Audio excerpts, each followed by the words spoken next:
How can a simple piece of metal think?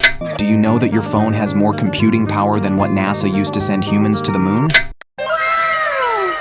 And today we're gonna explore it more deep. But before we start, I recommend you to subscribe to the channel to not miss other video like this. So, your computer is mostly made of sand. Well, silicon to be exact. But how do we go from beach vibes to calculating vibes? First, we take silicon, heat it until it's ridiculously pure, and slice it thinner than a paper cut. But silicon by itself is about as smart as a brick. The magic happens when we start adding tiny amounts of other elements.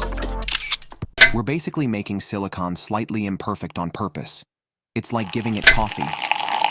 Some areas get extra electrons and some areas are electron deprived. Now, when you put these different types of silicon together, they create a transistor, the basic building block of all computers. Think of it like a light switch, but tiny, and it only has two states, on or off, 1 or 0. Everything your computer does, every photo, video, game, or cat meme, is just different combinations of these ones and zeros.